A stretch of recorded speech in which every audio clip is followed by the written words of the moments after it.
लेकिन आज लोग दुआ क्या मांगते, आज लोगों की कैफियतें बदल गई। सच्ची हिकायत में लिखा है कि हजरत ईसा अलैहिस्सलाम के ज़माने में एक आदमी ईसा अलैहिस्सलाम के पास आया और कहा कि ऐ पैगंबर दुआ कर दो, अल्लाह हमारी कुछ दुआएं कबूल कर ले। आप तो जो दुआ करते हो अल्लाह आपकी दुआ कबूल कर लेता। ईसा अलैहिस्सलाम की दुआ अल्लाह कबूल करता था, हर नबी की दुआ अल्लाह ने कबूल किया। कोई अंधा आता था, आंख पे हाथ फेर देते, अल्लाह से दुआ करते तो रोशनी आ जाती। कोई कोढ़ी आता तो हाथ फेर देते, दुआ करते तो अल्लाह ताला उसका कोढ़ दूर कर देता। मुर्दे के लिए दुआ करते तो मूसा अलैहिस्सलाम के दुआओं के तुफैल मुर्दा जिंदा हो जाता। उसने कहा आपकी दुआ कबूल होती, हमारे लिए भी दुआ कर दो कि अल्लाह हमारी भी दुआ सुन ले। जिंदगी गुजर गई दुआ मांगते मांगते, अल्लाह ने हमारी कोई दुआ नहीं कबूल किया। तो ईसा अलैहिस्सलाम ने अल्लाह से दुआ की कि अल्लाह अपने फला बंदे की भी दुआओं कबूल कर ले। अल्लाह ने फरमाया ईसा जाओ उससे कह दो कि उसकी 3 दुआएं मैं कबूल कर लूँगा, मांग ले जो मांगना हो।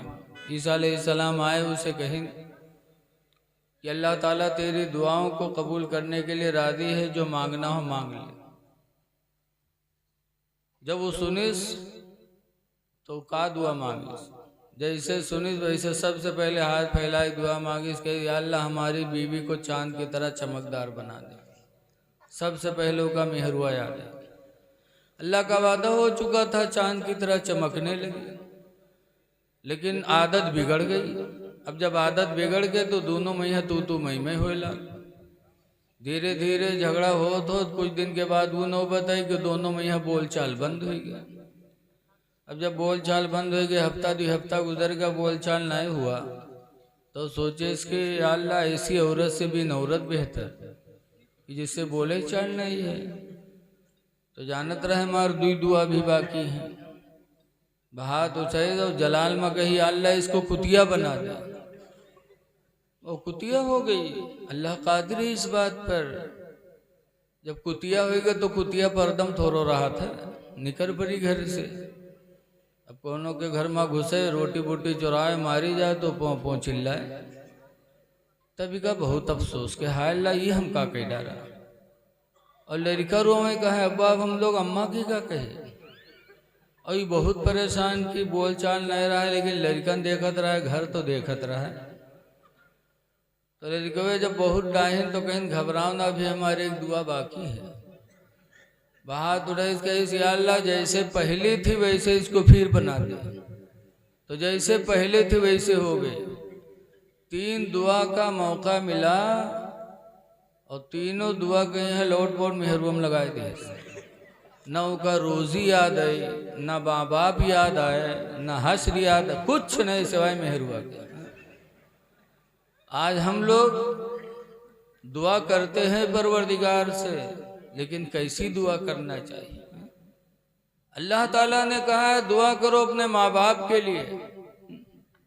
कहाँ जाते यार उठ उठ के, यही होते 12 बजे तक थकाए ली न, तब तकरीर खातिर बैठे। अब आदमी सुनेगा। हर चीज़ का एक वक्त होता है।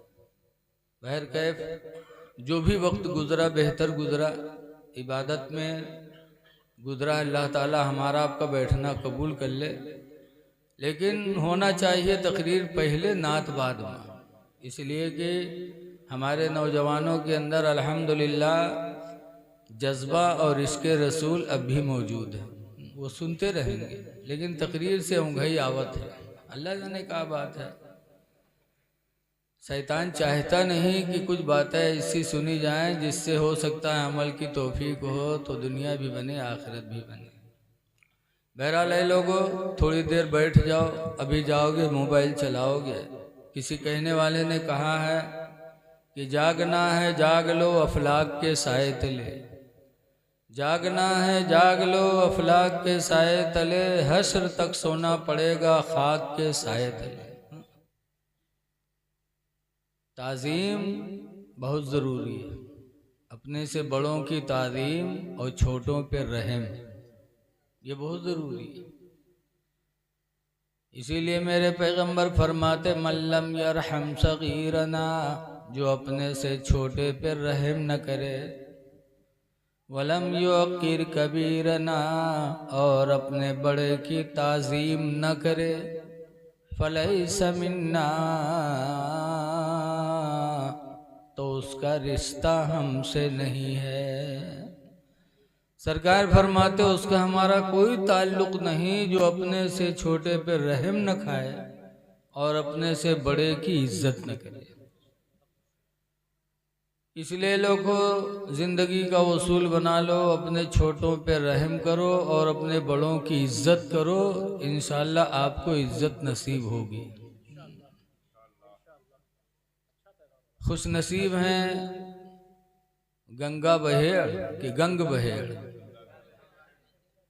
के लोग जिन्होंने जलसा सजाया और अपने खतीब व इमाम हज़रत हाफिज़ व क़ारी मोहम्मद अतीक़ साहब को उसके लिए आगे किया और उन्होंने हम लोगों को बुला के आप लोगों के सामने किया। ज़िक्र की महफ़िलें होना चाहिए। ये ज़िक्र की महफ़िल हुजूर को बहुत पसंद है।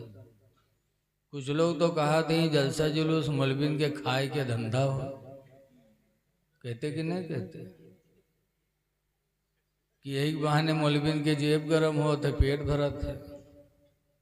खैर, अल्लाह का शुक्र है, अल्लाह ताला किसी को किसी बहाने रोज़ी अता फरमाता है। रोज़ी सबकी अलग अलग है, किसी को किसी बहाने, किसी को किसी बहाने। लेकिन जलसा होना चाहिए कि नहीं, तकरीर होनी चाहिए कि नहीं। तो अल्लाह ताला कुरान करीम में खुद फरमाता है उदउ इला सबील रब्बिका, ऐ नबी तुम लोगों को अपने रब की तरफ बुलाओ, अल्लाह की तरफ बुलाओ बंदों को मेरे। कैसे? बिल हिकमती, हिकमत के जरिए, वल मौइज़तिल हसना, और अच्छी तकरीर के जरिए। अल्लाह ने कुरान में फरमाया कि हिकमत से दीन की तरफ बुलाओ और अच्छी तकरीर करके लोगों को दीन की तरफ बुलाओ।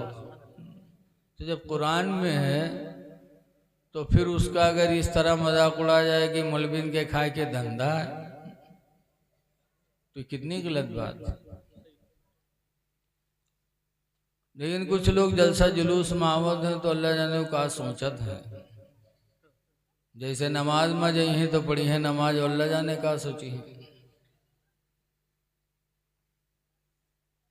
कहूँ 3 रकात पर सलाम फेरे ठाड़ है, कहूँ 5 रकात पढ़े डारत है, एक ही सलाम का है तवज्जो इधर उधर। ऐसे जलसा में ही आई हैं। एक मौलाना साहब तकरीर के लिए बैठे हो, गांव वाले बहुत कम बटुरे रहे, तो हजरत को अफसोस हुआ। उन्होंने कहा हाय अफसोस, इस्लाम इतना पीछे चला गया, इस्लाम के मानने वाले नहीं रह गए, हाय अफसोस। जैसे किसी ने कहा ना, आह इस्लाम तेरे चाहने वाले न रहे, जिसका तू चांद था अफसोस वो हाले न रहे। तो बजाय शेर के अंदाज में मौलाना ने ऐसे कहा हाय अफसोस, इस्लाम कितना पीछे हो गया। तो इस्लाम नाम के एक आदमी पीछे बैठ रहा, वो कहे अरे का मौलाना को पहचाना थे का हो, वह पीछे से उठाए के बीच में बैठ गया। थोड़ी देर बाद फिर मौलाना अपना बयान करते करते हालात से मुतासिर हो गए, फिर कहते हाय अफसोस, इस्लाम कितना पीछे हो गया। तो फिर बीच से उठा गया। अब मौलाना का जाने काहे उठक बैठक ही लगाया। थोड़ी देर बाद मौलाना ने फिर कहा हाय अफसोस, इस्लाम कितना पीछे हो गया। वह खड़ा होगा, कहे इसका मौलाना अब तुम्हारे खोपड़ी बैठ गई है, पीछे रहा बीच में, बीच से आगे आए नभू कहा तो पीछे चला गया। तो कुछ बहु रहे ऐसे भी आवत हैं जलसा जुलूस में, कहा कुछ समझत कुछ है। इसलिए आओ तो तवज्जो के साथ सुनो कि कहने वाला आदमी कहता क्या है। माँ बाप की ताज़ीम बहुत ज़रूरी है। इसी दुनिया में कुछ ऐसे हुए हैं कि माँ बाप ने औलाद को सजदा किया, भाइयों ने अपने भाई को सजदा किया ताजीम का। 12वां पारा में है, इज़ क़ाला यूसुफ़ लिअबीही या अबती इन्नी रअयतु अहद अशर कौकबन वश्शम्स वल्क़मर। याद करो उस वक्त को जब यूसुफ अलैहिस्सलाम ने अपने बाप याकूब अलैहिस्सलाम से कहा था, या अबती, ऐ मेरे अब्बा, इन्नी रअयतु अहद अशर कौकबन, बेशक मैंने देखा है कि 11 सितारे, वश्शम्स वल्क़मर, और सूरज और चांद को का देखा, रअयतुहुम ली साजिदीन, मैंने उनको देखा कि वो सब मुझे सजदा कर रहे हैं। तो एक वक्त आया था यूसुफ अलैहिस्सलाम का, 11 सितारे से मुराद 11 सितारे से मुराद उनके 11 भाई थे, और सूरज से मुराद अब्बा और चांद से मुराद माँ। यूसुफ अलैहिस्सलाम को ताज़ीम का सजदा किया था, लेकिन अब सजदे ताज़ीमी भी हराम है इस्लाम में। कोई सजदा हम किसी को नहीं कर सकते। इसीलिए हुजूर सल्लल्लाहु अलैहि वसल्लम के ज़माने में एक आराबी आया और हुजूर से कहने लगा कि आप नबी हैं? कहा हाँ। अगर आप नबी हैं तो इस पेड़ को आप बुलाओ, अगर आपके बुलाने पे चला आएगा तो मैं समझूंगा कि आप नबी हैं। अभी पेड़वक न समझो, ये तो सामने लगा है। हुजूर के सामने था एक पेड़, हुजूर ने इशारा फरमाया तो पेड़ हिला और जड़ों समेत उखड़ के आया और नबी के कदमों पे अपनी शाखों को रख दिया। तो एक सहाबी खड़े थे, उन्होंने कहा अल्लाह के रसूल, जब पेड़ आपको सजदा करते हैं तो हम लोग तो ज्यादा हक रखते हैं कि आपको सजदा करें। हम लोगों को इजाजत दे दो कि हम आपको सजदा करें, जब पेड़ करते तो हम भी करें। तो हुजूर ने क्या फरमाया था कि गैर खुदा को सजदा करना हराम है। अगर गैर खुदा को सजदा करना जायज़ होता, लामरतुमुन्निसा लामरतुन्निसा, तो अलबत्ता मैं औरतों को हुक्म दे देता, अयस्जुदन लिअज़वाजिहिन्ना, कि औरतें अपने शौहरों को सजदा करें। अगर इजाज़त होती गैर खुदा को सजदा करने की तो मैं औरतों को हुक्म दे देता कि सुबह शाम अपने शौहरों को सजदा करें, लेकिन सजदा गैर खुदा को जायज़ नहीं। लेकिन सहाबी की दिली कैफियत बनी थी। आला हजरत इमाम अहले सुन्नत फरमाते हैं, पेशे नजर वो नौ बहार, सजदे को दिल है बेकरार। पेशे नजर वो नौ बहार, सजदे को दिल है बेकरार। रोकिए सर को रोकिए, हाँ यही इम्तिहान। सुभान अल्लाह, माशाअल्लाह, सुभान अल्लाह। रोकिए सर को रोकिए, हाँ यही इम्तिहान है। तो ये लोगों, माँ बाप की ताज़ीम बेहद ज़रूरी है, लेकिन आज हम लोगों से नहीं हो पाता। माँ बाप वो हैं जिनसे बोलियां कैसी बोलो। अल्लाह ताला ने उससे ऊपर वाली आयत में फरमाया, इम्मा यबलुगन्ना इंदकल किबरी, कि अगर वो बूढ़े हो जाएं, अहदुहुमा औ किलाहुमा, दोनों में एक बूढ़ा हो या दोनों बूढ़े हो जाएं, फला तकुल लहुमा उफ़्फ़िन वला तन्हरहुमा, तो मेरे बंदो तुम उनको उफ न कहना और उनको झिड़कना नहीं। न उफ कहना न झिड़कना। अब कोई मारे, कहे कुरान में यहाँ उफ कहना मना है, झिड़कना मना है, मारना नहीं कहा गया है, तो कितना बड़ा बेवकूफ है बताओ। जब उफ कहना मना किया गया, झिड़कना मना किया गया, तो माँ बाप पर हाथ उठाना तो हराम हराम हराम है। उफ न कहो। वक़ुल लहुमा क़ौलन करीमा, और माँ बाप से मीठी बोलियां बोलो, ऐसी बोली बोलो जो माँ बाप के दिल को भा जाए, और उनकी तारीम करो। अल्लाह ने एहसान का भी हुक्म दिया कि माँ बाप पर एहसान करो। दूसरे अल्लाह ने भी ऐसा हुक्म दिया कि माँ बाप से मीठी बोलियां बोलो, और ये भी हुक्म दिया कि माँ बाप की तारीम करो। और फिर आगे फरमाता है वक़ुर रब्बिरहमुहुमा, और कहोगे मेरे परवरदिगार मेरे माँ बाप पर तू रहम फरमा। 3 चीज का हुक्म देने के बाद अल्लाह ने कहा, चुप रहो भैया, गड़बड़ाओ न यार।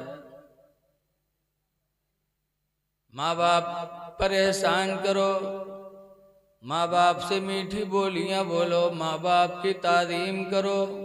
और फिर अल्लाह कहता है कि रब्बिरहमुहुमा, ऐ मेरे बंदे मुझसे दुआ कर कि अल्लाह मेरे माँ बाप पर तू रहम फरमा। कमा रब्बयानी सगीरा, जैसे कि बचपन में ये दोनों मेरे ऊपर मेहरबानी किया करते थे। मेरा बचपना था तो ये दोनों मेरे ऊपर रहम करते थे। इलाही ये दोनों बूढ़े हो गए हैं तो इलाही इन दोनों पर तू रहम फरमा। तो माँ बाप के बारे में अल्लाह ने कुरान में बड़ी ताकीद फरमाई है।